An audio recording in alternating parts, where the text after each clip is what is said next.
15 मार्चला फार गंभीर घटना आणि अत्यंत दुःखद घटना चिमूर तालुक्यातील सडगाव कोलारा येथील 5 युवकांचा घोडाझरी नावाच्या तलावामध्ये बुडून मृत्यू झाला। अध्यक्ष महोदय, हे परवाची घटना आहे। पूर्ण गावामध्ये शोककळा पसरली, परिसरात आहे।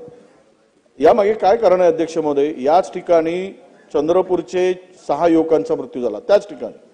त्यापूर्वी 4 युवकांचा मृत्यू नागपुरातल्या तरुणांचा झाला।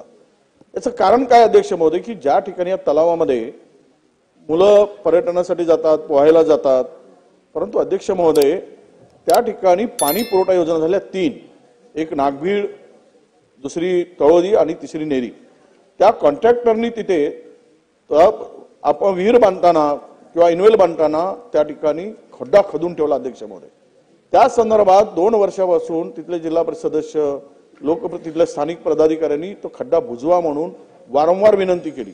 खरं तर ते इनवेल बोर केलाय किंवा विहीर केली आहे, त्याला बुजवायचं असेल तर बाजूनी दुसरीकडून मटेरियल आणायला पाहिजे।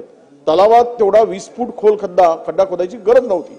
त्या कंत्राटदार अरेरावी आणि माजोरेपणाने सगळ्यांना तो उत्तर देतो अध्यक्ष महोदय। आज या 5 तरुणांचा मृत्यू झाला। माझी विनंती आपल्याला या निमित्तानं आहे की तो त्या ठिकाणी तो खड्डा त्वरित बुजवला पाहिजे आणि त्या कंत्राटदारावर जर आज या ठिकाणी 15 तरुणांचा मृत्यू झाला अध्यक्ष महोदय, 15 लोकांचा मृत्यू जर का एकाच ठिकाणी होत असेल आणि त्याची कारण पण तीच असतील तर या संदर्भात शासनाने हे अधिवेशन संपण्यापूर्वी निवेदन करावे।